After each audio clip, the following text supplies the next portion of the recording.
There were times in my barrenness when I felt your pure affection.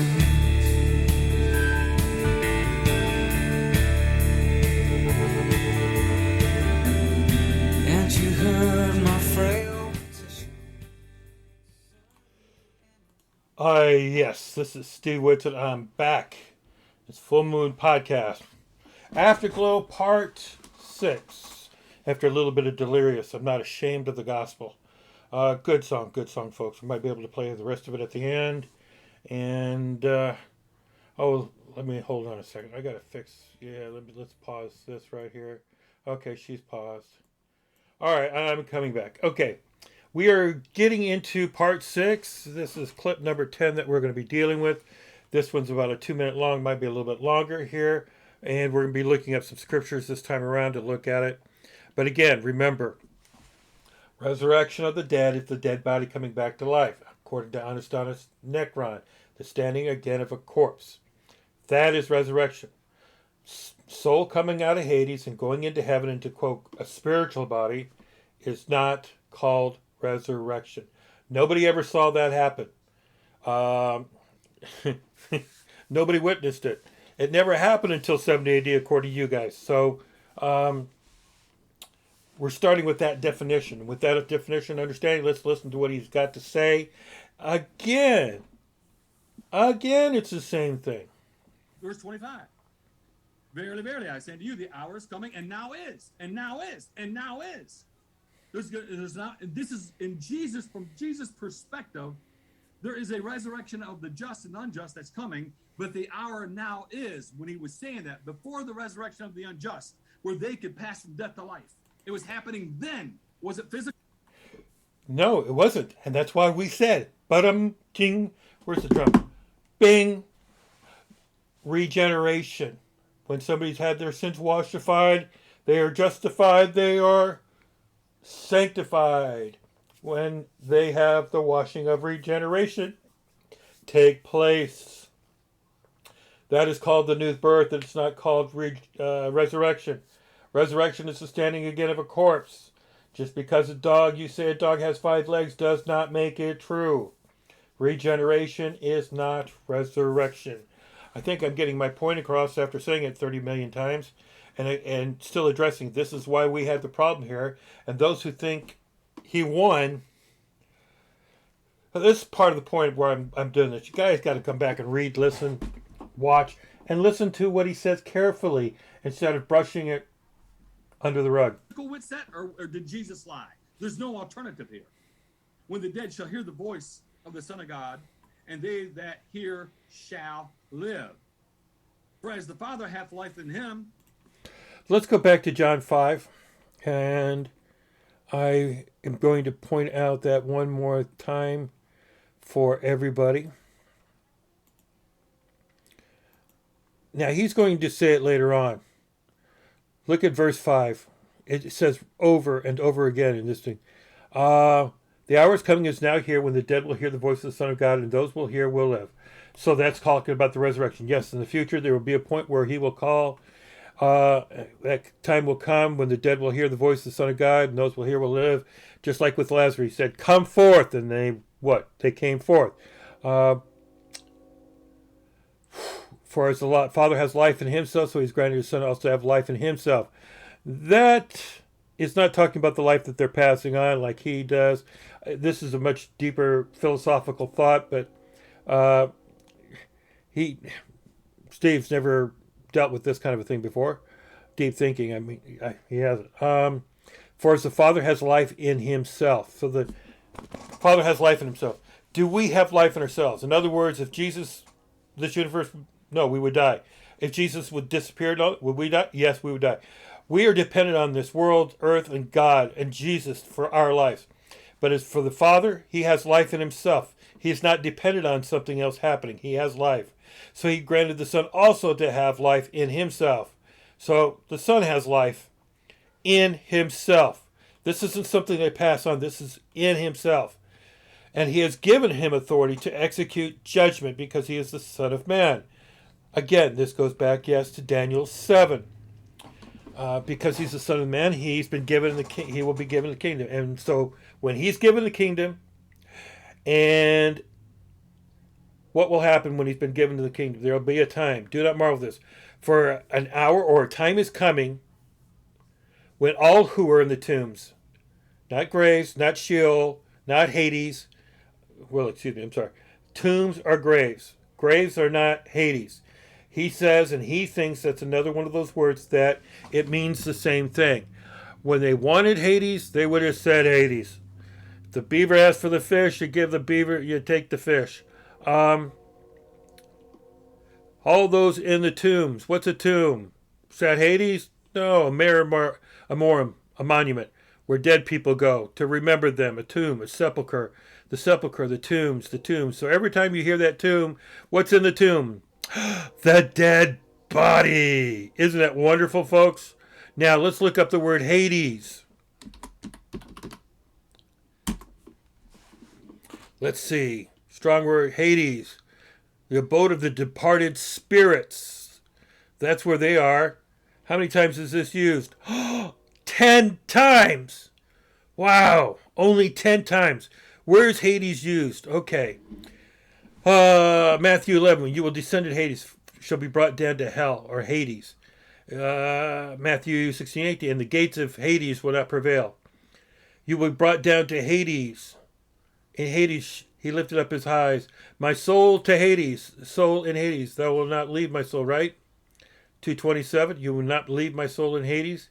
Well, Jesus wasn't left in Hades, was he? He didn't abandon him to Hades either. Now, the only other time then it is used, the keys of death and of Hades. And Hades was following after death and Hades. If Hades is the abode of the dead, so what? Oh, let's look at that. Revelation 6:8. Interesting, Let's see. And I looked, and behold, a pale horse, and its rider's name was Death, and Hades followed after him. So what does that mean? People die, and what happened to them? They went to Hades. Okay, so that's real simple. Let's go back. 2013, which went in death and Hades. So if the souls are in Hades, they're out of Hades. Death. It was physical death that sent them to Hades. Well, that comes to an end. No more physical death. They died, they went to Hades. Well, here, death is no more. Physical death is no more, and neither is Hades. Death and Hades are gone. See, those are the only places use it. So you can't say that the grave is a metaphor or means Hades. Can't do it. Sorry, folks. He tried to do that later on. Doesn't work. Nada. Jack Jing, bada bing. So hath he given to the Son to have life in him. Question, Whitset. Here's another one for you. You probably won't answer. I'm going to give it to you anyway. Are you ready? The life that was in the Father. That is the life that he gave to the Son, that the Son would give unto us. Now, what kind of life does the Father have in him? In the previous chapter, Whitset, in John chapter 4, verse 24. John 24:44. Let's look at it. He thinks there's something. See, he doesn't get it from the context of the passage that we're dealing with. He has to go somewhere else. And that's how they play fast and loose with things. Never means. But the hour is coming is now here when true worshipers will worship the Father in spirit, and for the Father is seeking such people to worship. God is the Spirit, and those who worship him must worship him in spirit and in truth. Well, yeah, he's in spirit. Worship him spiritually? No, something's not right there what he's about to say. God is spirit, but Jesus is not spirit. Jesus is a man who has a body. Jesus said to her, I who speak to you am he. There he confessed he was the Messiah. Awesome, dude. And those who worship him must worship in spirit and truth. Let's listen to what he's about to say here, folks. John said, quoting Jesus, God is a spirit, and they that worship him must worship him in spirit and in truth. And as the Father hath life in him, spiritual, so hath he given to the Son to have life in himself. And do you see how he puts that together? Because the word spirit there, life, the Spirit gives life, and so therefore God is spirit, therefore he gives life. You see that way they put things together? That's That's eisegesis. That's eisegesis. God is a spirit, so you worship him in spirit and truth, and because he gives life, therefore it's spiritual. Do you see that? I mean, that is, why Russians are red. Oh, did I tell you about Russians are red? Let me tell you about Russians and why they're red. There are 12 inches in a foot, and a foot equals a ruler. Queen Elizabeth is a ruler of England. England's next to the sea. The sea have fish. Fish have fins. Oh, but Finns live in Finland. And Finland is right next to Russia. Well, the Russians are red. So fire engines are rushing here and there. That's why they're red. Now, yes, that's a silly analogy, but he just showed you how he did that. That's exactly what he did. God is spirit, and those who worship him with him must worship him in spirit and truth. And because of that, where is it? He has given him, the Father has life in himself, so he's granted the life also to have life in himself, and he gives that life, that connection there. It could be no further from the, wow. It kind of gives me a headache because we know that's not exegesis, that's eisegesis when you lump things together. And that's basically what he did, and gives some sad explanation of why that works when it doesn't. He hath given him authority to execute judgment, spiritual, because he is the Son of Man. Now watch it. Are you here? Are you with me? Take notes. Verse 28. Marvel not at this, for the hour is... That constant, take note. Are you watching, Steve? Are you listening, Steve? That's a tactic. And people somehow think or another he's making a great point when he does that. No, I'm not going to use such tactics in debating. You're supposed to let the words speak for themselves. But if he wants to use this grandiose thing, I pretty much ignored it. If you see me, I'm looking at something else. I'm not even paying attention half the time with what he said because it's so gobbledygook. Coming, in the which all that are in the graves... In the graves or in the tombs. What's in the grave or in the tomb? The body. Give that man a cigar. And shall come forth, they that have done good into the... Hear his voice and come forth. Okay. What do you do with Lazarus? Lazarus, come forth. And what happened? He came out. Resurrection of life, and they that have done evil unto the resurrection of damnation. Now. There it is. All who are in the tombs will hear his voice. Not in Hades. That is not the word Hades there. Shall we look at it again? 28.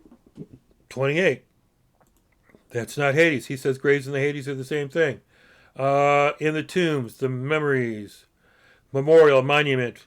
For what? Out of the tombs adorned the mountains of the righteousness. The tombs were opened and many of the dead came out. Wow, I love that Matthew 27:52. You can't get away from it, folks. The tombs were opened, and many bodies of the saints who had fallen asleep were raised. And then what? And coming out of the tombs, not out of Hades, after his resurrection, after his standing again, they went into the holy city, and what they do? Appeared to many.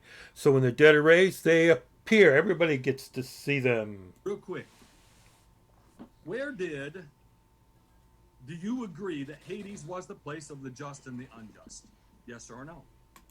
Yes, it was. Before 33 AD, when he resurrected, he took everybody with him. Otherwise, they were all there. This is the resurrection that Jesus is talking about here. This is the same resurrection of Daniel chapter 12, verse 2. No, it's not. And I'll show you why again in this video. Okay, so the tombs and all that, right? Okay, let's go back to Daniel 12, 2. Not the way he defines it. But at that time your people were delivered, and many of those who sleep in the dust. Wait a minute. I thought they were in Hades. Sleep in the dust of the earth shall awake. Some to everlasting life, and some to shame and everlasting contempt. Okay, those who sleep in the dust. Well, the body sleeps in the dust, right? Oh, okay, so we go back. Let's see. Is there... Let me see if it does this. Let's see if we do this. Daniel 12:2. Where did the scholars say this goes back to? Let's see if it's in there. There it is! Isaiah 26:19. Wow. They put this together. I didn't do it. They did. And your dead shall live. Their bodies shall rise. So what kind of dead is that? Spiritual dead? No. Physical dead. Their bodies shall rise. You who dwell in the dust. There it is. Daniel 12:2. Awake and sing for joy. For your dew is the dew of light, and the earth, the land, the ground will give birth to those who died, the physical dead. See, that's how it's all connected. That's how it works. That's why we are talking about not a resurrection from out of Hades into heaven. That's why we're talking about the dead bodies standing again. All right. Exact same resurrection. This is Isaiah chapter 28:18. That's where I started the discussion.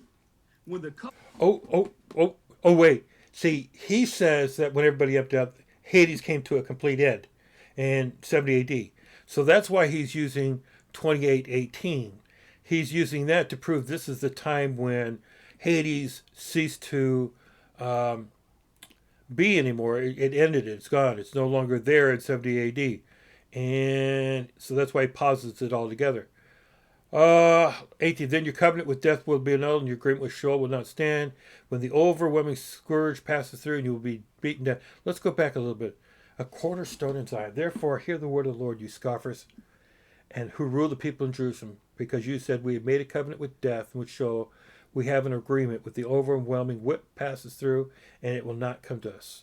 For if we made lies our refuge, and in falsehoods we have taken shelter. Therefore the Lord God says the Lord God, behold, I am the one who has laid a foundation in Zion, a stone, a tested stone, a precious cornerstone of a sure foundation.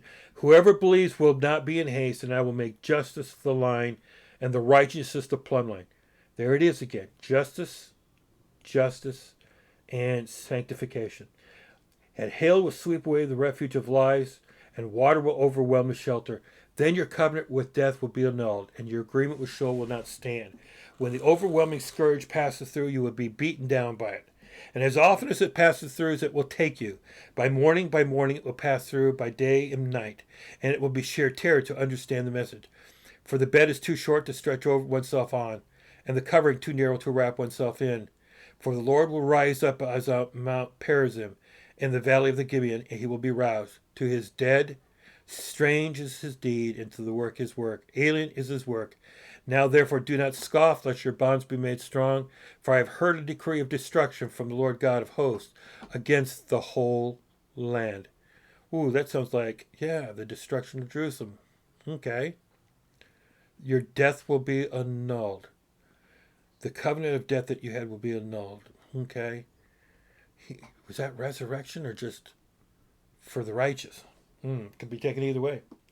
I don't know about his version though. Covenant, when the old covenant of death would be disannulled, so would their covenant with Hades be broken. And the point is this, and here's the further thing. I'm going to do this. I'm going to take how much time? Oh, I'm running over a little bit. I'm going to take the time. I'm going to show you this, and I know the first one is in Hebrews and 9. I want to show you. And just as it is appointed for man to die once, and after that comes the judgment. Wow. So the judgment always comes after a person dies. It has to. Right there, here's the other one. For we must all appear, all of us must appear before the judgment seat of Christ, that each one may receive his due for the things done in the body. So all these things that we've done in the body, whether good or bad, we have to stand before him and be judged. When does this take place? At the end of time, great white throne judgment, when everybody who has ever lived will stand before him after they have lived to give an account of what they do. See, they want this judgment of the great white throne to happen in 70 AD. So therefore, all of us afterwards were never judged in 70 AD. And this is what IO uses to argue their case, that nobody afterwards is being judged, because everybody that was going to be judged was judged in 70 AD. If there was another people more afterwards that had to be judged, well, then that would not be the final great white throne judgment. The final great white throne judgment is of all men, period. All men. Everyone who has their name written in the book of life. Now, if there's a book, there's a last page. The last page has the last name. Therefore, all of the dead, everybody who's ever lived has to be judged. And after they have lived. No ifs, ands, and buts about it. You can't be judged incognito. That is not called justice. Justice is where you stand up before the court and you give an account for what you did and you give an answer for why this or that or other. And you can't do that if you're not there. Sorry, God doesn't send people to hell and say, sorry, you don't get to stand up in court. You don't. Sorry, he's a God of justice. And justice demands that everybody stand before him. Like it says, we must all appear before the judgment seat. That's everybody. So he's wrong on that point. Judgment would come. That's what Jesus was talking about in Matthew chapter 12. The just and the unjust was Nineveh. When was the judgment and the resurrection of Nineveh going to take place? He said, in this generation, then I'm... And what judgment took place, of course, was 70 AD, was a national judgment of Israel, not of everybody on the whole earth. Sorry, didn't happen. Because, like in a day of judgment when he comes, he, like he did with in the Old Testament with Babylon, he destroyed Jerusalem, destroyed the people, and scattered them. That was a judgment. He didn't go to the Church of Corinthians. He didn't go to any other synagogue where other Jews were at or any other place. He went to Jerusalem at the heart of that, and that's what he destroyed. There's the judgment, national judgment.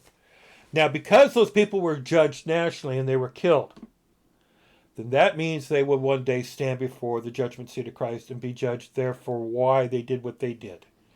It's two different judgments. I hate to tell you this. It's two different judgments. In other words, all of Sodom and Gomorrah, they will have to stand, won't they? It says that. Well, they were judged the first time by being destroyed. Is that not true? Then they face a second judgment when they what? Let's go. Stand. Sodom. What was that verse? My dyslexia kicks in. Where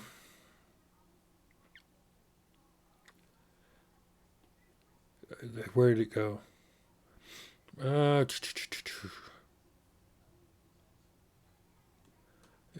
Sodom. Okay. Okay. Let's go to Jude. We'll do it in Jude. We can do that there. What does it say? Now, remind you that once you knew that Jesus has saved a people out of land who afterward destroyed those who did not believe. The angels who did not stay in their position with them, but left their problem has kept in eternal chains and gloomy darkness until the judgment of the great day. Just as Sodom and Gomorrah and the surrounding cities, which likewise indulged in sexual immorality and pursued unnatural, serve as an example by undergoing a punishment of eternal fire. They will be judged. What else? I know there was something else. Let's see if I can find it.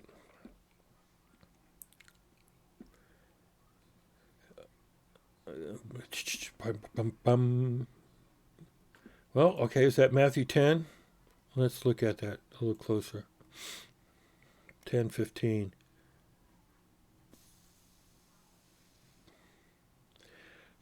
All through towns before the coming of Chems.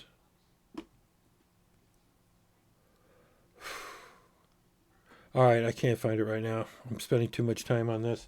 All right, I am going to wrap this up, and if I get it, I'll get it the next one all the way through. Thank you guys for listening. Did I eat? Yeah, I did.